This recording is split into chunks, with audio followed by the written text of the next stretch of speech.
Vote പ്രദക്ഷിണത്തിൽ ഇന്ന് നമ്മളോടൊപ്പം ചേരുന്നത് മനു മാടപ്പാടാണ്. മനു ഇപ്പോൾ എവിടെയാണ് എന്നല്ലേ? മനു ഇപ്പോൾ നിൽക്കുന്നത് വയനാട് ടൗൺഷിപ്പിലാണ്. അതായത് അവിടെ നിർമ്മാണ പ്രവർത്തനങ്ങൾ പൂർത്തിയായിട്ടില്ല, ഒരു ഇലക്ഷൻ സ്റ്റണ്ടായിരുന്നു, പട്ടയ വിതരണം തുടങ്ങിയ ആരോപണങ്ങൾ UDF ഉന്നയിക്കുമ്പോൾ അവിടെ എന്താണ് യഥാർത്ഥത്തിൽ നടക്കുന്നത് എന്നുള്ളതിൻ്റെ ചിത്രം അവരിൽ നിന്നും അവരോടൊപ്പം മനു നമ്മളിലേക്ക് പങ്കുവെക്കുകയാണ്. ഒപ്പം മനുവിനോടൊപ്പം അവിടുത്തെ പ്രിയപ്പെട്ട സ്ഥാനാർത്ഥി കെ ശശീന്ദ്രൻ കൂടി ചേരുകയാണ്. നമുക്ക് നേരെ മനുവിലേക്ക് പോയാലോ? Manu, good morning. വയനാട് ടൗൺഷിപ്പിൽ നിന്നാണ് മനു നമ്മളിലേക്ക് എത്തുന്നത് എന്നറിഞ്ഞപ്പോൾ തന്നെ ഒത്തിരി സന്തോഷമായിരുന്നു. കാരണം ആ ഒരു കാഴ്ച വോട്ട് പ്രദക്ഷിണത്തിലൂടെ നമുക്കൊരിക്കൽ കൂടി കാണുവാൻ സാധിക്കുമല്ലോ. അപ്പോൾ എന്തായാലും എങ്ങനെയാണ് ഇന്നത്തെ ഒരു ദിവസം? സ്ഥാനാർത്ഥി ഒപ്പം ഉണ്ടെന്നാണ് ഞാൻ മനസ്സിലാക്കുന്നത്.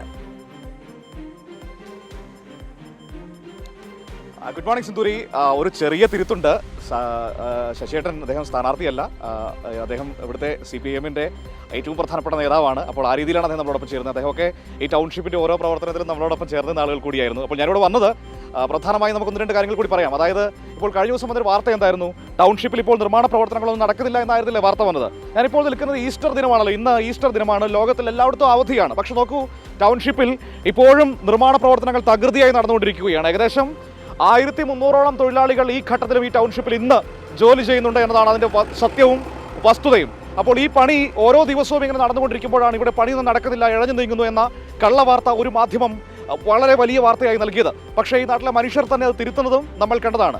അപ്പോൾ ലോകം ശ്രദ്ധിക്കുന്ന ഒരു പദ്ധതിയെ ഏത് വിധേനയും ഇകഴ്ത്തിക്കാട്ടുക എന്നത് ചിലരുടെ വലിയ ആഗ്രഹമാണ്. അതിൻ്റെ ഭാഗമായിട്ടാണ് നുണവാർത്ത ഇവിടെ പ്രചരിച്ചത്. ഇന്ന് 1300 തൊഴിലാളികൾ പണിയെടുക്കുന്നുണ്ട് ഇവിടെ. രാവിലെ 7:30 മുതൽ രാത്രി 12:30 വരെയുള്ള ഒരു ഷിഫ്റ്റാണ് അവർക്കുള്ളത്. ആ രീതിയിൽ വർക്ക് നടക്കുന്ന ഒരു ഇടത്താണ് ജോലിയൊന്നും നടക്കുന്നില്ല എന്ന കള്ളവാർത്ത കൊടുക്കുന്നത്. അപ്പോൾ തന്നെ മനസ്സിലായി കാണുമല്ലോ എന്താണ് ഉദ്ദേശമെന്ന്. ദൃശ്യങ്ങളിൽ കാണാൻ കഴിയും ഇവിടെ നടക്കുന്ന വർക്കുകളൊക്കെ എന്തൊക്കെയാണെന്ന്. നമ്മൾ ഉദ്ഘാടനത്തിന് ഇവിടെ വന്നപ്പോൾ 178 വീടുകളായിരുന്നു പൂർത്തിയായിരുന്നത്. 178 വീടുകളുടെ താക്കോലാണ് നൽകിയത്. ഇന്നിപ്പോൾ നമുക്കറിയാൻ കഴിയുന്നത് ആ 178 വീടുകളുടെ കൂടെ 132 വീടുകളുടെ പണി കൂടി പൂർത്തിയായിരിക്കുന്നു. അതായത് 310 വീടുകളുടെ പണികൾ പൂർത്തിയായിരിക്കുന്നു. അതിൻ്റെ പെയിൻറ്റിംഗ് വർക്കുകൾ നടക്കുന്നു. ബാക്കിയുള്ള 100ഓളം വീടുകളുടെ വർക്കുകളും വളരെ വേഗത്തിൽ നടന്നുകൊണ്ടിരിക്കുന്നു എന്നതാണ് ഇപ്പോൾ നമുക്കറിയാൻ കഴിയുന്ന പ്രധാനപ്പെട്ട കാര്യമെന്ന് പറയുന്നത്. അതായത് സർക്കാർ പറഞ്ഞ രീതിയിൽ മഴക്കാലത്തിന് മുൻപ് വീട് കൈമാറാൻ കഴിയും, ഒരു സംശയമാണ്, ആളുകൾക്ക് താമസം തുടങ്ങാൻ കഴിയുമെന്നാണ് ഇപ്പോൾ ഇതുമായി ബന്ധപ്പെട്ട ആളുകൾ നമ്മളോട് സംസാരിക്കുമ്പോൾ നമ്മളോട് പറഞ്ഞത്. അപ്പോൾ ഈ അവധി ദിനത്തിലും വലിയ തോതിൽ ജോലി ഇവിടെ നടന്നുകൊണ്ടിരിക്കുകയാണ്. ഈ അവധി ദിനത്തിലും തൊഴിലാളികൾ പണിയെടുക്കുന്നത് മറ്റൊന്നുകൊണ്ടുമല്ല, അവർക്ക് എത്രയും വേഗം ഈ മനുഷ്യരെ ഇങ്ങോട്ടേക്ക് താമസിപ്പിക്കണം എന്നൊരു വലിയ ആഗ്രഹത്തിൻ്റെ കൂടെ, നാടിൻ്റെ ഒന്നടങ്കമുള്ള ആഗ്രഹത്തിൻ്റെ കൂടെ അവർ നിൽക്കുന്നു എന്നതിൻ്റെ ഏറ്റവും വലിയ കാഴ്ചയാണ് നമുക്ക് ഇന്നത്തെ ദിവസത്തിലും കാണാൻ കഴിയുന്നത്. അപ്പോൾ ആ കാര്യം നമുക്ക് ഒരു ഭാഗത്ത് പങ്കുവയ്ക്കാം. ഇനി മറുഭാഗത്ത് വലിയ ആക്ഷേപങ്ങൾ ഉയർന്നു നിൽക്കുന്ന ഒരു സമയം കൂടിയാണല്ലോ. കോൺഗ്രസ് അവരുടെ വീട് നിർമ്മാണവുമായി ബന്ധപ്പെട്ട് പിരിച്ച ഫണ്ടിന്റെ കണക്ക് പുറത്തു വന്നിട്ടുണ്ട്. ആ ഫണ്ടിന്റെ കണക്ക് പുറത്തു വന്നപ്പോൾ ഒരു തരത്തിലും പൊരുത്തപ്പെടാൻ കഴിയാത്ത കണക്കുകളാണ് കോൺഗ്രസ് നേതൃത്വം പുറത്തുവിട്ടിരിക്കുന്നത്. വലിയ വിമർശനം ആ രീതിയിൽ അവർക്ക് നേരെ ഉയർന്നുകൊണ്ടിരിക്കുന്നത് നമുക്ക് കാണാൻ കഴിയുന്നുണ്ട്. ഇത്രമാത്രം തുകയാണോ കോൺഗ്രസ് പോലൊരു പാർട്ടി പിരിച്ചിട്ട് കിട്ടിയത് എന്ന ചോദ്യം വരികയാണ്. അതോടൊപ്പം തന്നെ ഇപ്പോൾ വീട് നിർമ്മിക്കാൻ പണമില്ല എന്ന് പറയുന്നു. അങ്ങനെയാണെങ്കിൽ കുറച്ച് ദിവസം മുൻപ് പ്രതിപക്ഷ നേതാവ് നമ്മളോട് പറഞ്ഞത് എന്താണ്? വീട് നിർമ്മാണം ആരംഭിച്ചു എന്നല്ലേ? എന്തിനാണ് അങ്ങനെ കള്ളം പറഞ്ഞത്? ഈ വീട് നിർമ്മിക്കാൻ കാശില്ലെങ്കിൽ ഈ രാഹുൽ ഗാന്ധിയും പ്രിയങ്ക ഗാന്ധിയും ഒക്കെ കൊണ്ടു നിർത്തി വലിയ ആഘോഷമായി തറക്കല്ലിട്ടത് എന്തിനാണ് എന്ന ചോദ്യം നിൽക്കുന്നു.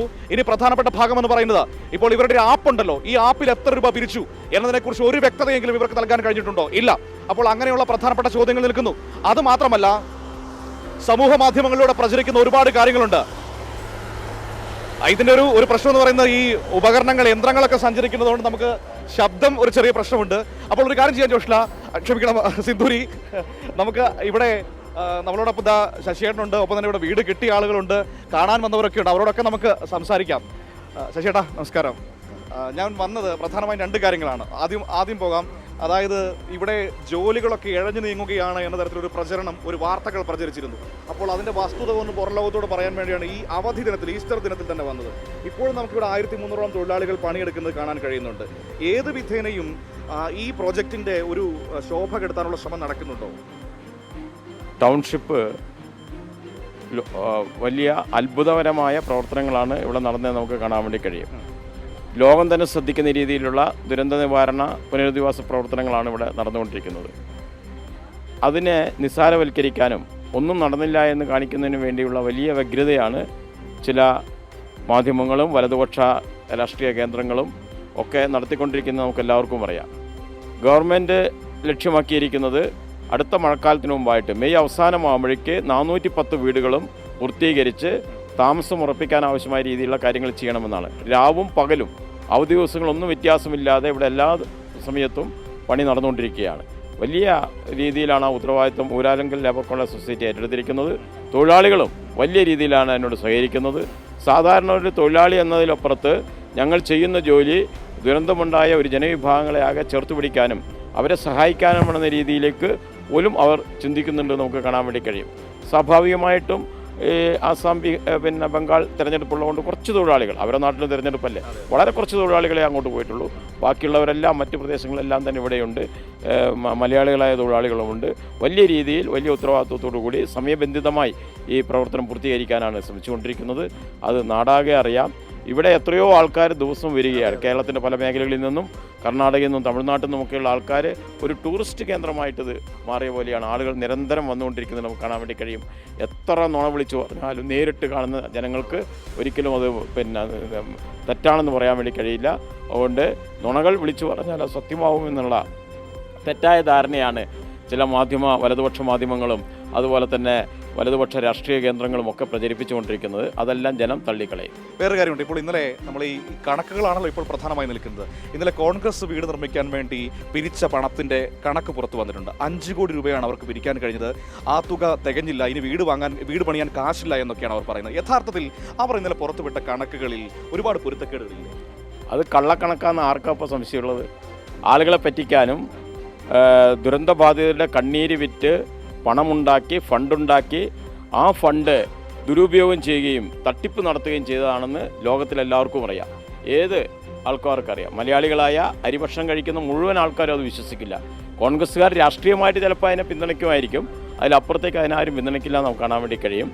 ഇവിടെ നമ്മൾ കാണേണ്ടത് എത്രമാത്രം തെറ്റായ ഒരു പ്രവണതയാണ് കേരളത്തിൽ നടത്തിക്കൊണ്ടിരിക്കുന്നതാണ്. കേരളത്തിൻ്റെ മുഖ്യമന്ത്രി ദുരന്ത നിവാരണ പ്രവർത്തനങ്ങളെ ആലോചിക്കുന്നതിന് വേണ്ടി യോഗം വിളിച്ചു ചേർത്തപ്പോൾ കേരളത്തിൻ്റെ പ്രതിപക്ഷ നേതാവ് അതിൽ പങ്കെടുത്തു. അതുപോലെ തന്നെ ഉപനേതാവ് കുഞ്ഞാലിക്കുട്ടി അതിൽ പങ്കെടുത്തു. അവരെല്ലാവരും സഹായ വാഗ്ദാനം ചെയ്തു. പിന്നീട് അവരെല്ലാം പിൻവാങ്ങി. അത് അവരുടെ ഇഷ്ടം, അവരുടെ രാഷ്ട്രീയ തീരുമാനം.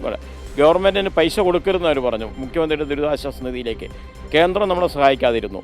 ഈ അവസ്ഥയെല്ലാം ഉണ്ടായിട്ടും കേരളത്തിലെ ഗവൺമെൻറ് ജനങ്ങളെ ചേർത്ത് പിടിച്ച് അവരുടെ പിന്തുണയോടുകൂടി 750 കോടി രൂപ ബജറ്റിലൂടെ മാറ്റിവെച്ച് ടൗൺഷിപ്പ് പണി അതിവേഗം പുരോഗമിച്ചുകൊണ്ടിരിക്കുകയാണ്.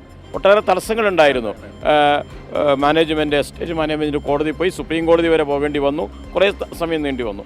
അവസാനം പണി ഇവിടെ ആരംഭിക്കുന്ന ദിവസം ഏപ്രിൽ 16-ാം തീയതി കഴിഞ്ഞ് പണി ആരംഭിക്കുകയായിരുന്നു. അന്ന് സ്ഥലം MLA കൂടിയായിട്ടുള്ള ഇവിടുത്തെ UDF സ്ഥാനാർത്ഥി കൂടിയായിട്ടുള്ള ആൾക്കാർ INTC തൊഴിലാളികളെ പറഞ്ഞുവിട്ട് ഇത് തടയാൻ വേണ്ടി നോക്കി. കാരണം തൊഴിലാളികളുടെ പ്രശ്നങ്ങൾ പരിഹരിച്ചില്ല എന്നുള്ള വാദഗതിയാണ് ഉന്നയിച്ചിരുന്നത്. അപ്പോഴേ ഞങ്ങളെല്ലാം വന്ന് പറഞ്ഞു തൊഴിലാളികളെ ഉപേക്ഷിച്ചുകൊണ്ട് ഒരു പരിപാടി LDF ഗവൺമെൻറ് ഉണ്ടാവില്ല. തൊഴിലാളികളുടെ മുഴുവൻ കാര്യങ്ങൾ ഏറ്റെടുക്കും, യാതൊരു സംശയവുമില്ല. അത് കൊടുക്കേണ്ടത് മാനേജ്മെൻറ്റാണ്. ഇത് സർക്കാരിൻ്റെ തലയിലിടാനായിരുന്നു INTC തൊഴിലാളികളും അതുപോലെ തന്നെ സ്ഥലം MLA ഉൾപ്പെടെയുള്ള ആൾക്കാർ ശ്രമം നടത്തിയിരുന്നത്. അവസാനം കോടതി വിധി പ്രകാരം മാനേജ്മെൻറ്റ് കൊടുത്ത കാശിൽ നിന്ന് തൊഴിലാളികളുടെ മുഴുവൻ ആനുകൂല്യങ്ങളും കൊടുത്തു നമുക്ക് കാണാൻ വേണ്ടി കഴിയും. ഈ സന്ദർഭത്തിലെല്ലാം കോൺഗ്രസ് പ്രചരിപ്പിച്ചിരുന്നത് ഞങ്ങൾ 230 വീട് കൊടുക്കുന്നതാണ്. 230 വീടെന്ന രീതിയിലാണ് പ്രചരിപ്പിച്ചുകൊണ്ടിരുന്നത്. കഴിഞ്ഞ ത്രിതല പഞ്ചായത്ത് തിരഞ്ഞെടുപ്പിൽ സ്ഥലം MLA കൂടിയായിട്ടുള്ള UDFൻ്റെ സ്ഥാനാർത്ഥി നിരന്തരം പറഞ്ഞുകൊണ്ട് ഞങ്ങൾ ഇപ്പോൾ തുടങ്ങും, അടുത്ത ആഴ്ച തുടങ്ങും, തൊട്ടപ്പുറത്തെ ആഴ്ച തുടങ്ങും. കുതിരോട്ടം വെപ്പ് പറയുന്ന പോലെയാണ്. ഇപ്പം ശരിയാക്കാമെന്ന് സിനിമയിൽ പറഞ്ഞ പോലെ ഒരു വിഡ്ഢിവേഷം കെട്ടുകയായിരുന്നു. ഇവര് കോൺഗ്രസ്സുകാർ നമ്മളോട് പറഞ്ഞ എന്താണ്, കൂടുതൽ സുതാര്യമാക്കാൻ വേണ്ടി നമ്മൾ ആപ്പ് ഉണ്ടാക്കി എന്നാണ്. ഇപ്പോൾ അതെ, ആപ്പ് വഴി അതിൻ്റെ സ്ക്രീൻഷോട്ട് വഴി മനസ്സിലാക്കാൻ വേണ്ടി കഴിഞ്ഞിരിക്കുന്ന 54 കോടി രൂപ അവർക്ക് കിട്ടിയെന്നാണ്. ഇപ്പോൾ സണ്ണി ജോസഫ് പറയുകയാണ് 5 കോടിയേ കിട്ടിയുള്ളൂ. പിന്നെ എന്തിനാണ് ഇന്ത്യയുടെ പ്രതിപക്ഷ നേതാവിനെ കൊണ്ടുവന്ന് ഇവിടെ അപമാനിച്ചിരിക്കുന്നത്?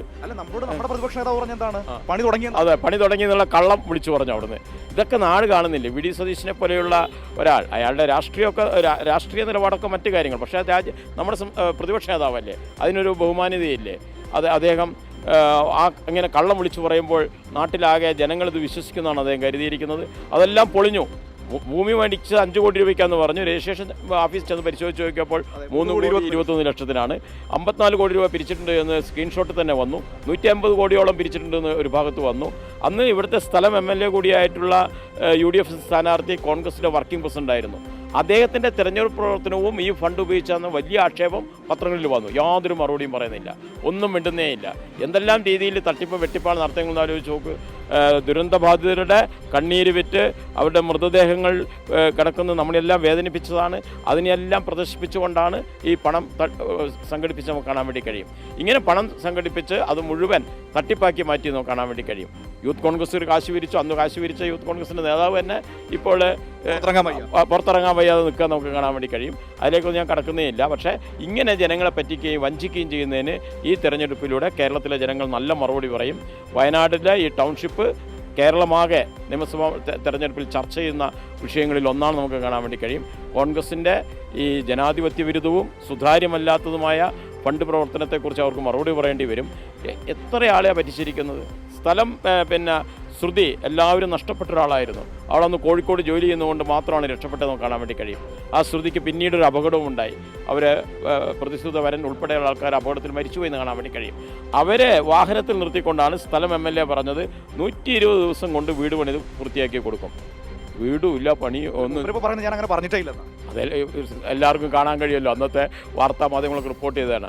അദ്ദേഹം പറഞ്ഞിരിക്കുകയാണ്, വേറൊരു സ്ഥാപനമാണ് ഉണ്ടാക്കി കൊടുക്കുന്നതെങ്കിൽ അവർ പത്രസമ്മേളനം നടത്തി പറയില്ലേ? ആ ഉത്തരവാദിത്തം എല്ലാം ഏറ്റെടുത്ത് ഞാനാണ് ഇതിൻ്റെ ആളെന്ന് നാട്ടുകാരെയും ലോകത്തെയും അറിയിക്കാൻ വേണ്ടി എന്തിൻ്റെയും മുമ്പിൽ കയറി നിന്ന് ഞാനാണിത് ചെയ്യുന്നതെന്ന രീതിയിലേക്ക് ഒരു പ്രചരണം സംഘടിപ്പിക്കാനുള്ള ശ്രമമായിരുന്നു അദ്ദേഹം നടത്തിയിരുന്നത്. പക്ഷേ ആ ധാർമ്മിക ഉത്തരവാദിത്വം എങ്ങനെയാണ് സിദ്ദിഖിന് ഒഴിഞ്ഞു മാറാൻ വേണ്ടി കഴിയുക? നിങ്ങളൊക്കെ ആ കൂവല് നിർത്താൻ ശ്രമിക്കുന്നത് ഞാനിവിടെ നേരിട്ട് കണ്ടതാണ്. പക്ഷേ ഇപ്പോൾ കുറെ മനുഷ്യരെങ്കിലും ചിന്തിക്കുന്നതായിരിക്കും അർഹതപ്പെട്ട ഒരു സ്വീകരണമാണ് കിട്ടിയത് അല്ലേ? സിദ്ദിഖ് MLA എന്ന നിലക്ക് തലേ ദിവസം പത്രസമ്മേളനം നടത്തി പറഞ്ഞിട്ട് ഇത് ഇലക്ഷൻ സ്റ്റണ്ടാണെന്ന്. അങ്ങനെ അപമാനിച്ചപ്പോൾ സ്വാഭാവികമായിട്ട് ഉയർന്നു വന്നൊരു പ്രതികരണമാണ്. അങ്ങനെയാണെങ്കിൽ പോലും അത് ഉണ്ടാകരുതെന്നായിരുന്നു ഞങ്ങളൊക്കെ ആഗ്രഹിച്ചിരുന്നത്. അത് സ്വാഭാവികമായിട്ടുള്ള ഒരു മാസ് സൈക്കോളജിയാണത്. രോഷമാണ് പൊതുവേ അങ്ങ് ഉയർന്നു വന്നതാണ് നമുക്ക് എല്ലാവർക്കും കാണാൻ വേണ്ടി കഴിയും.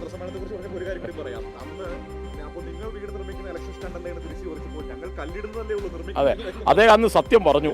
ആ സത്യം ഇപ്പോൾ ശരിയായി. ഞങ്ങൾ കല്ലിട്ട് ആളെ പറ്റിക്കുകയാണെന്ന് MLA പറഞ്ഞത് പൂർണ്ണമായി ശരിയാണെന്ന് ഇപ്പോൾ ജനങ്ങൾക്ക് ബോധ്യപ്പെട്ടു. അത് എല്ലാവർക്കും മനസ്സിലായി കഴിഞ്ഞു. ഇങ്ങനെ ആളെ പറ്റിക്കാൻ, ജനങ്ങളെ പറ്റിക്കാൻ പിരിച്ച കാശ് കരുണാകരൻ്റെ പേരിൽ പൈസ പിരിച്ചിട്ട് മുഖ്യ ആൾക്കാരാണ് കോൺഗ്രസ് നേതൃത്വം എല്ലാവർക്കും അറിയാം. പക്ഷേ ഇത് ഈ തെരഞ്ഞെടുപ്പിൽ ഏറ്റവും പ്രധാനപ്പെട്ട ഇതൊരു ധാർമ്മികതയുടെയും കൂടി വിഷയമാണ്. രാഷ്ട്രീയ പ്രവർത്തകർ ഇങ്ങനെയാണോ കൈകാര്യം ചെയ്യേണ്ടതെന്നുള്ള വിഷയമാണ്. ഇന്ത്യയിൽ നിന്നും പുറത്തു നിന്നും മലയാളികളും കോൺഗ്രസിനെ സ്നേഹിക്കുന്ന ആയിരക്കണക്കിന് ആൾക്കാർ കൊടുത്ത പൈസയാണ്. എവിടെയാണെന്ന് കാണാതെ, തുമ്പും പാലും ഇല്ലാതെ, ആരെ കയ്യിലാണെന്നറിയാതെ അത് മുഴുവൻ ഇല്ലാതായിപ്പോയി നമുക്ക് കാണാൻ വേണ്ടി കഴിയും. ആരൊക്കെയാണ് തട്ടിയെടുത്തെന്ന് പറയാൻ കഴിയണ്ടേ? ഈ കാര്യങ്ങളെല്ലാം വർക്കിംഗ് പ്രസിഡന്റ് കൂടിയായിരുന്നു സിദ്ദിഖിനറിയാം. അദ്ദേഹം അത് മറച്ചു വെച്ചില്ലേ? ആളുകളെ പറ്റിക്കാൻ വേണ്ടി നിന്നില്ലേ? സ്വന്തം മണ്ഡലത്തിലെ ജനങ്ങളെയല്ലേ പറ്റിച്ചുകൊണ്ടിരിക്കുന്നത്? അദ്ദേഹത്തിൻ്റെ മണ്ഡലമാണല്ലോ ഇത്. ആ മണ്ഡലത്തിലെ ദുരന്തബാധിതരെയല്ലേ പറ്റിക്കുകയും അവരെ കബളിപ്പിക്കുകയും ചെയ്തില്ലേ? ഇതിനെല്ലാം വലിയ വില കൊടുക്കേണ്ടി വരുമെന്ന കാര്യത്തിൽ സംശയവുമില്ല. ഞാനൊരു കാര്യം ചെയ്യാം, നമുക്ക് ഇവിടുത്തെ ആളുകളോട് കൂടി, അവരിവിടെ വീട് കിട്ടിയ ആളുകളുണ്ട്, ഒപ്പം തന്നെ ഇവിടെ കാണാമെന്നവരൊക്കെ ഉണ്ട്, അവരോട് കൂടി നമുക്കൊന്ന് ചോദിക്കാം. രണ്ടുപേരും, സതീഷേട്ടാ ഒപ്പം തന്നെ ഋഷിക, ഒരുപാട് തവണ നമ്മളോട് സംസാരിച്ച മനുഷ്യരാണ്. പക്ഷേ ഓരോ തവണ വരുമ്പോഴും ഓരോരോ കാര്യങ്ങൾ അവർക്ക് നമ്മളോട് പറയാനുണ്ട്. ഇവിടെ വീട് കിട്ടിയെന്ന് എനിക്കറിയാം സതീഷേട്ടൻ അല്ലേ? ഇപ്പോൾ ഞങ്ങൾ ഇങ്ങോട്ടേക്ക് വരാൻ കാരണം ഈ വ്യാജ വാർത്തകൾ വന്നതിൻ്റെ അടിസ്ഥാനത്തിലാണ്. അതായത് ഇവിടെ പണിയൊന്നും നടക്കുന്നില്ല. നിങ്ങൾക്ക് ഇവിടെ വീട് അനുവദിച്ച് കിട്ടിയ ആളാണ്, നിങ്ങൾക്ക് അങ്ങനെ തോന്നിയിട്ടുണ്ട്? അങ്ങനെയല്ല, ഇതിപ്പോൾ നടക്കണം. ഇന്ന് ഈസ്റ്ററായിട്ടും നമ്മൾ ഇത്രയും ജോലിക്കാരിവിടെ ഉണ്ട്, അവർ വർക്ക് ചെയ്യുന്നുണ്ട്. അതേപോലെ തന്നെ നമ്മളെ ഇപ്പോൾ ഈ വീട് കിട്ടിയ ആൾക്കാർ നമ്മൾക്ക് എല്ലാ ആനുകൂല്യങ്ങളും കിട്ടുന്നുണ്ട്. 25,000 ഇപ്പോൾ ഒരു വീട്ടിൽ കിട്ടുന്നുണ്ട്. അത് അവരെ വീട് ആരും ഇപ്പോൾ വീട്ടിൽ താമസിക്കുന്നുണ്ടല്ലോ. അപ്പോൾ ഇപ്പോൾ ജോലിക്കാർ കുറച്ച് ആൾക്കാർ അവരും മനുഷ്യന്മാരല്ലേ, അവരും വീട്ടിൽ പോയി, അവരിപ്പോൾ എല്ലാം തിരിച്ചെത്തിയിട്ടുണ്ട്. 1300 പേരുണ്ട്. അപ്പോൾ അവർ പറയും ഇപ്പോൾ സമരം ചെയ്ത കുറച്ച് ആൾക്കാർ ഒരു ദുഷ്ടശക്തികൾ ഇതിൻ്റെ ബാക്കിൽ പ്രവർത്തിക്കുന്നുണ്ട് MLAൻ്റെ നേതൃത്വത്തിൽ. അതാണ് അവർ ഓരോ വാക്കുകൾ സംസാരിച്ച് ഇതിനെ സർക്കാരിനെ എഴുത്തി കാണിക്കാൻ വേണ്ടിയുള്ള പരിപാടിയാണ് ഇവർ ചെയ്യുന്നത്.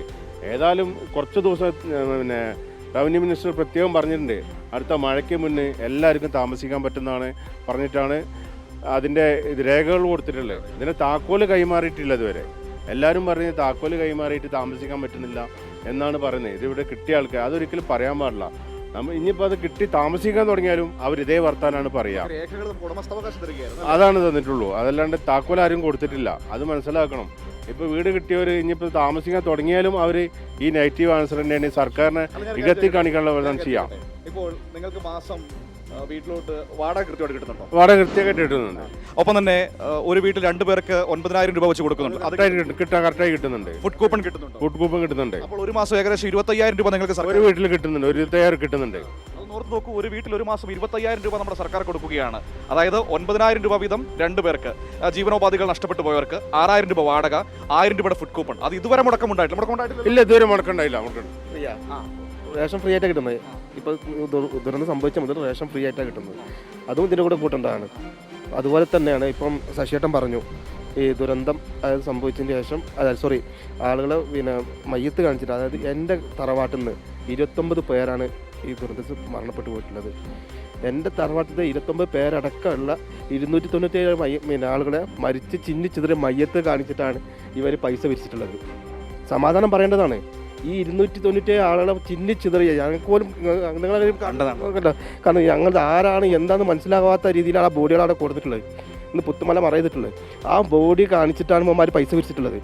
ഞങ്ങൾക്ക് എല്ലാവർക്കും കൂടി വേണമെന്ന് പറയുന്നില്ല. പക്ഷേ ഇവരെ വിശ്വസിച്ചിട്ട് കോൺഗ്രസ്സുകാരുണ്ട്, ഇപ്പോഴും വീട് കിട്ടുമെന്ന് പ്രതീക്ഷിക്കുന്ന കോൺഗ്രസ്സുകാരുണ്ട്. അവർക്കെങ്കിലും സിദ്ദീഖിന് കുറച്ചെങ്കിലും ഉത്തരവാദിത്തം അല്ലെങ്കിൽ കുറച്ച് മനക്കെട്ടി ഉണ്ടെങ്കിൽ, കുറച്ച് ഇതുണ്ടെങ്കിൽ അവർക്കെങ്കിലും ആ വീട് വെച്ച് കൊടുക്കണം. അവരിപ്പോഴും പ്രതീക്ഷിക്കുക വീട് കിട്ടും, കുന്നമ്പറ്റിയിൽ വീട് കിട്ടുന്നുണ്ട്. ഒരു കല്ല് നമ്മൾ മറ്റൊരു കല്ല് വെക്കാത്ത സ്ഥിതി അപ്പോൾ നിങ്ങൾ പോയി നോക്കണം. അവിടെ ഞങ്ങൾക്ക് എന്താ പറയുക, വിഷമമുണ്ട്, പ്രയാസമുണ്ട്. ഞങ്ങളൊക്കെ കൂട്ടും കുടുംബത്തിന് മയ്യത്ത് കാണിച്ചിട്ട് അവർ പൈസ വിരിച്ചിട്ടുള്ളത്. ഞങ്ങളൊക്കെ കണ്ണീര് കാണിച്ചിട്ട് അവർ പൈസ വിരിച്ചിട്ടുള്ളത്. അതിനൊരു മറുപടി പറഞ്ഞേ പറ്റുള്ളൂ.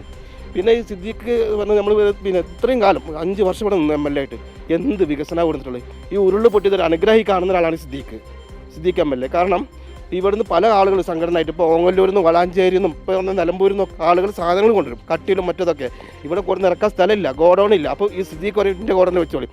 അവർ പോയി കഴിഞ്ഞാൽ പിറ്റേന്ന് MLA കയറുന്ന സ്റ്റിക്കർ അടിച്ചിട്ട് നാട്ടുകാർക്ക് കൊടുക്കും സിദ്ദീഖിൻ്റെ എന്ന് പറഞ്ഞിട്ട്. അങ്ങനെ ഒരു ഇമേജ് കൂട്ടിയ ഒരാളാണ്. അതുവരെ താരിഫ് താഴെയായിരുന്നു. ഇപ്പോൾ ഉരുള് പൊട്ടിയൊരു അനുഗ്രഹമായി കാണുന്ന ഒരാളാണ് ബഹുമാനപ്പെട്ട സിദ്ദീഖ് MLA. അവരുടെ ഞാൻ എന്തായാലും പറയാ, ഒരു കുടുംബത്തിലെ എല്ലാവരും പോയ മനുഷ്യന്മാരുടെ വേദനയൊക്കെയാണ് നമുക്ക് കാണുന്നത്. ആ വേദനയെ വിറ്റ് കാശാക്കിയെന്ന ഏറ്റവും ഗൗരവതരമായ ആക്ഷേപമാണ് ഇന്ന് കോൺഗ്രസ് നേതൃത്വം ഇവിടെ നേരിട്ട് കൊണ്ടിരിക്കുന്നത്. അതിനെന്ത് മറുപടി പറയും? ഇപ്പോൾ പുറത്തുവിട്ട കണക്കുകൾ അതിനുള്ള മറുപടിയാണോ എന്ന് ചോദിച്ചാൽ അല്ല എന്ന് നമുക്ക് നിസ്സംശയം പറയാം. കാരണം ഇപ്പോൾ പലതരത്തിലുള്ള തെളിവുകൾ ഓരോ ദിവസവും നമ്മുടെ മുൻപിലേക്ക് വന്നുകൊണ്ടിരിക്കുകയാണ്. വീടൊക്കെ കാണാനായി. ചേട്ടാ, വീട് കാണാമെന്നാണ്? വീട് കാണാമെന്നാണ്. എവിടുന്നാ? ഞങ്ങൾ നിലമ്പൂർ. വന്നിട്ട് എങ്ങനെയുണ്ട്? നല്ല വീടാണ്, നല്ല സൗകര്യം സർക്കാർ ചെയ്തു കൊടുത്തിട്ടുണ്ട്. ഇതിലറിഞ്ഞൊരു സർക്കാർ ഏത് സർക്കാർ ചെയ്യുക, എല്ലാ കാര്യങ്ങളും നല്ല ക്ലിയർ ആയിട്ട് ചെയ്തിട്ടുണ്ട്. ഇനി ഇതിൽ കൂടുതൽ എന്താണ് ഒരു സർക്കാരിന് ചെയ്യാൻ കഴിയുക? ഇടയ്ക്ക് വാർത്ത ശ്രദ്ധിച്ചിരുന്നോ, ഇവിടെ വീട് പണിയൊന്നും നടക്കുന്നില്ല, എല്ലാം ഇഴയുക? അതൊക്കെ നുണകളല്ലേ. ഇതെല്ലാം നമ്മൾ കണ്ണിൽ കാണുന്ന കാര്യങ്ങളല്ലേ. ഇന്ന് നുണ പ്രചരിപ്പിച്ചിട്ട് വല്ല കാര്യമുണ്ടോ? ഇന്ന് സോഷ്യൽ മീഡിയൻ്റെ കാലമാണ്. മൊബൈൽ എടുത്ത് നോക്കിയാൽ യഥാർത്ഥം എന്താണെന്നല്ലേ മനസ്സിലാവും. വീട് കയറി കണ്ടോ? കണ്ടു. അങ്ങനെ നല്ല വീടാണ്. നല്ല ഒരു കുടുംബത്തിന് വേണ്ട എല്ലാ സൗകര്യമുണ്ട്, സ്ഥലമുണ്ട്, എല്ലാം ഉണ്ട്. ഇനി എന്താ വേണ്ടേ ഒരു വീട്? നിങ്ങൾ വീട് കാണാമെന്നാണോ? വീട് കാണാം. എവിടുന്നാ? മോങ്ങം, മലപ്പുറം. വീട് കണ്ടു. എങ്ങനെയുണ്ട്? ഉഷാറാണ്, നല്ല ടൗൺഷിപ്പ് മൊത്തം എങ്ങനെയുണ്ട്? നല്ല അടിപൊളിയായിരിക്കും. പിന്നെ പ്ലംബിങ് കാര്യങ്ങൾ, അതിന്റെ ഫിറ്റിങ്സുകളൊക്കെ നല്ല ക്വാളിറ്റിയുള്ള സാധനങ്ങളാണ്. PVC കാര്യങ്ങളൊക്കെ ഉഷാറാണ്. ഇന്നും ഇവിടെ പണി നടക്കുന്നില്ലേ? പണി നടക്കുന്നുണ്ട്. ഇപ്പോൾ പണി നടക്കുക. നമ്മൾ കണ്ടല്ലേ, വീഡിയോ എടുത്തിട്ടുണ്ട്. ഞാൻ മൊബൈലിൽ വീഡിയോ എടുത്തു. ഓക്കെ, ടിവിയിൽ കണ്ടതിനേക്കാളും ഗംഭീര ഉഷാറാ. നല്ല ക്വാളിറ്റിയുള്ള മെറ്റീരിയൽസ് ക്വാളിറ്റിയാണ്. നല്ല മെറ്റീരിയൽസ്, നല്ല ക്വാളിറ്റിയുള്ള മെറ്റീരിയൽസ്. ഞാൻ വീഡിയോ എടുത്തിട്ടുണ്ട്. മനുഷ്യരെ നേരിട്ട് കാണുകയാണ്. ഇന്നും അടക്കം ഇവിടെ ജോലി നടക്കുന്നത് നമുക്ക് നേരിട്ട് കാണാൻ കഴിയുന്നുണ്ട്. അപ്പോൾ ഈ കള്ളപ്രചരണങ്ങൾ നിമിഷനേരം കൊണ്ട് പൊളിയുന്നത് നമ്മൾ ഓരോ ദിവസവും കാണുകയാണ്. പക്ഷേ അതങ്ങനെ നിൽക്കുമ്പോഴും വീണ്ടും വീണ്ടും ഇത് ആവർത്തിക്കുന്നു എന്നതാണ് അതിന്റെ പ്രശ്നമെന്ന് പറയുന്നത്. എത്ര അസത്യങ്ങൾ പൊളിഞ്ഞാലും വീണ്ടും വീണ്ടും നുണകളുമായി ഓരോരുത്തർ ഇങ്ങനെ രംഗപ്രവേശനം ചെയ്യുകയാണ്. ഏതായാലും ആളുകൾ നേരിട്ട് ഇടപെട്ട് അങ്ങോട്ടേക്ക് വരുന്നത് കൊണ്ട് തന്നെ ഇതൊക്കെ പൊളിഞ്ഞു വീഴുന്നത് കാണാൻ കഴിയും. ഇപ്പോഴും ഇത് അവിടെ ആൾ ചേച്ചി ഒരു മിനിറ്റ് ഒന്ന്. വീട് കണ്ടോ? വീട് കണ്ട്. എല്ലാം എങ്ങനെയുണ്ട്? എല്ലാ സൗകര്യമുണ്ട്. ഒരു കുടുംബത്തിന് സുഖമായിട്ട് താമസിക്കാമല്ലോ. ഉള്ളത് ഭാര്യ. എനിക്ക് പറയാനുള്ളത്, ഇവര് ഉള്ളത് പറയണ്ടേ, നമ്മൾ നാട്ടിൽ നടക്കുന്ന കാര്യം പറയണ്ടേ. അതൊരു കാര്യം, അത് മാത്രമേ എനിക്ക് പറയാനുള്ളൂ. ഈ നാട്ടിൽ നടക്കുന്ന കാര്യം ഇവർ പറയണം. അതെന്താ പറയാത്തത്? ഈ നാട്ടിൽ നടക്കുന്ന കാര്യം അവർക്ക് പറഞ്ഞൂടെ? ഇല്ലാത്തൊക്കെ അവർ വിളിച്ച് പറയണ്ടല്ലോ. ഇന്നലെ വടുവഞ്ചാൽ ഇവർ പ്രസംഗിക്കുന്ന കേട്ടിട്ട് എനിക്ക് അവരെ പോയി പിടിച്ചിറക്കിയിട്ട് 2 കൊടുക്കാനാവുന്നു. അത്ര ദേഷ്യം എനിക്ക് വന്നു. എന്തൊക്കെയാണ് അവർ വിളിച്ചു പറയുന്നത്? ഈ നാട്ടിൽ നടക്കുന്ന കാര്യം മാത്രമേ, വേറെ എന്തിനാ ഇല്ലാത്തവർ പറഞ്ഞിട്ട് ഇങ്ങനെ വോട്ട് പിടിക്കാൻ നിൽക്കുന്നത്, അത് മാത്രമേ എനിക്ക് പറയാനുള്ളൂ. ഞങ്ങളൊക്കെ അത്രയും കഷ്ടപ്പെട്ടിട്ടാണ് ഇപ്പോഴും വാടകയ്ക്ക് നിൽക്കുന്നത്. ഞങ്ങൾക്ക് എത്രയും പെട്ടെന്ന് ഇവിടെ ഒരു വീടായി ഞങ്ങൾക്ക് ഇങ്ങോട്ട് വന്നാൽ മതി എന്നേ ഉള്ളൂ. ഞങ്ങൾക്ക് അവിടെ ഒരു സൗകര്യത്തിന് കുറവില്ല, എല്ലാ സൗകര്യവും സർക്കാർ തരുന്നുണ്ട്. വാടക ആയാലും അച്ഛനും അമ്മയ്ക്കും 9,000 ആയാലും എല്ലാം കിട്ടുന്നുണ്ട്. ഇല്ല, ഇതുവരെയും മുടങ്ങിയിട്ടില്ല. അവർ അത്രയും സന്തോഷത്തില്ല. അവർക്ക് പിന്നെ മരുന്നും കാര്യമായിട്ട് ഇഷ്ടം പോലെ അവർക്ക് ചിലവുണ്ട്. അപ്പം ഈ 9,000 കിട്ടുന്നതുകൊണ്ട് തന്നെയാണ് അവർ ജീവിക്കുന്നത്. അപ്പം എന്താ ഉള്ളത് ഇവരെന്താ പറയാത്തത്, അതാ എനിക്ക് പറയാനുള്ളൂ. ഇവിടെ വന്ന് നേരിട്ട് കണ്ടപ്പോൾ എല്ലാ സത്യങ്ങളും ബോധ്യപ്പെട്ടു. ഞങ്ങളെപ്പോഴും ഞങ്ങളെപ്പോഴും എത്ര ആളപ്പം എന്നോടൊരു കൂട്ടർ പറഞ്ഞാണ് അവിടെ പണിക്കാരില്ല, ആകെ 100-300 പണിക്കാരേ ഉള്ളൂ, അവരെയൊക്കെ പിരിച്ചു കിട്ടുമെന്ന്. ഈ ടൗൺഷിപ്പ് അന്ന് ഉദ്ഘാടനം കഴിഞ്ഞപ്പോൾ എല്ലാവരെയും പിരിച്ചു കിട്ടുമെന്ന്. അപ്പം എനിക്കൊന്നും പറഞ്ഞില്ല ഞാൻ അവരോട്. ഇപ്പോഴും എനിക്ക് ഇത് കണ്ടപ്പോൾ എനിക്ക് ഇന്നിപ്പോൾ നമ്മൾ സംസാരിക്കുന്നുണ്ടല്ലോ, ഇന്ന് 1300 തൊഴിലാളികൾ ഈസ്റ്റർ ദിനത്തിലും ജോലി ഉണ്ട്. അപ്പം ഞാൻ ഇവരോട് ചോദിച്ചു, ഇവരിങ്ങനെ പറയണ്ടല്ലോ പിരിച്ചു കിട്ടുമെന്നേ, അത് ഞാൻ ഇന്നലെയും കൂടെ പോയി നോക്കിയല്ലോ പറഞ്ഞ്. അപ്പം ഞാൻ വിചാരിച്ചു എന്തിനിങ്ങനെ ഇല്ലാത്ത പറയുന്നവർ, ഉള്ളത് പറഞ്ഞൂടെ. ഇതിൽ പരമൊരു മറുപടി ഈ വിഷയത്തിൽ നൽകാനുണ്ട് എന്ന് എനിക്ക് തോന്നുന്നില്ല. എന്തിനാണ് ഇല്ലാത്തത് പറയുന്നത്? നിങ്ങൾക്ക് ഉള്ളത് പറഞ്ഞ് ജീവിച്ചുകൂടെ എന്നാണ് ഈ കള്ളവാർത്ത കൊടുത്ത മാധ്യമങ്ങളോടും വ്യാജ പ്രചരണങ്ങൾ നടത്തുന്നവരോടും ആ ചേച്ചി ഇപ്പോൾ നമ്മളോട് പറഞ്ഞു വെച്ചത്. സിന്ദൂരി, ഞാൻ എന്താ പറയുക, ഈസ്റ്റർ എന്ന് പറഞ്ഞാൽ എന്താണ്? ഈസ്റ്റർ പ്രത്യാശയുടെ ദിവസമാണല്ലേ, ഉയർത്തെഴുന്നേൽപ്പിന്റെ ദിവസമാണ്. ഒരു വലിയ ദുരന്തത്തിൽ നിന്ന് ഈ നാട് ഉയർത്തെഴുന്നേൽക്കുന്നത് നമ്മളിങ്ങനെ കണ്ടുകൊണ്ടിരിക്കുകയാണ്. അതിന്റെ കൂടെ നിൽക്കണമെന്ന് നമ്മൾ ആവശ്യപ്പെടുന്നില്ല, നമ്മൾ ആവശ്യപ്പെട്ടതാണ്, പക്ഷേ നിങ്ങൾ നിന്നില്ല. പക്ഷേ ആ ഉയർത്തെഴുന്നേൽക്കുന്ന മനുഷ്യരെ പുറകിൽ നിന്ന് ചവിട്ടരുത് എന്ന് മാത്രമേ നമുക്ക് പറയാനുള്ളൂ. അവർ ജീവിച്ചോട്ടെ, അവർക്ക് ജീവിക്കാനുള്ള സംവിധാനങ്ങൾ ഇവിടെ സർക്കാർ ഒരുക്കുന്നുണ്ട്, അവർ അതിൽ തൃപ്തരാണെന്നേ. പിന്നെ എന്താണ് നിങ്ങളുടെ പ്രശ്നം? വോട്ടാണ് നിങ്ങളുടെ പ്രശ്നമെങ്കിൽ അന്തസ്സായി രാഷ്ട്രീയം പറഞ്ഞ് വോട്ട് പിടിക്കുമെന്നാണ് ഈ മനുഷ്യർ പറയുന്നത്. ഏതായാലും ഇതിൽ പരം ഇവിടെ ഒന്നും പറയാൻ എനിക്കില്ല, എനിക്ക് വാക്കുകളുമില്ല. കാരണം ആ മനുഷ്യരുടെ കണ്ണുനീർ ഇപ്പോഴും എന്നെ വല്ലാതെ നോവിക്കുന്നുണ്ട്, ചുട്ടുപൊള്ളിക്കുന്നുണ്ട്. യഥാർത്ഥത്തിൽ ആ കണ്ണുനീര് ചുട്ടുപൊള്ളിക്കേണ്ടത് ഈ പണം പിരിച്ചു മുങ്ങിയവരുണ്ടല്ലോ, അവരെ കൂടിയാണ്. ആ കണ്ണുനീരിന്റെ വേദനയും ആ കണ്ണുനീരിന്റെ നോവുമൊന്നും ഒരിക്കലും നിങ്ങളെ വിട്ടുപോകില്ല എന്ന് ഇവിടെ നിന്ന് പറയാൻ കഴിയും. അതാണ് ഇവിടുത്തെ അവസ്ഥ. ഏതായാലും കള്ളങ്ങൾ പൊളിയട്ടെ, ഇവിടെ ഇന്നും പണി നടക്കുന്നുണ്ട്. 1300 തൊഴിലാളികൾ ഈസ്റ്റർ ദിനത്തിലും ഇവിടെ ജോലിയെടുക്കുന്നു, വർക്ക് പുരോഗമിക്കുന്നു.